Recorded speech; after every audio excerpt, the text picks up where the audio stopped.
大家好，今日要甲大家介绍的俗语是“乌干仔底豆油”。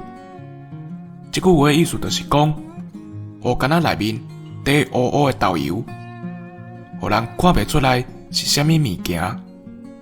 其实，伊嘛是一句客客仔话，就是大家知的迄句无底看。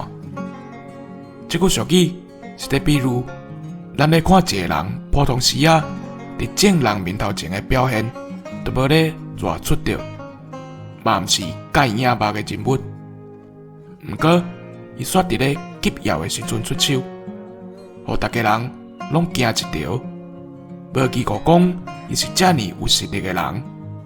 这种人，咱就会使讲伊是乌干仔底豆油。以上，感谢收听。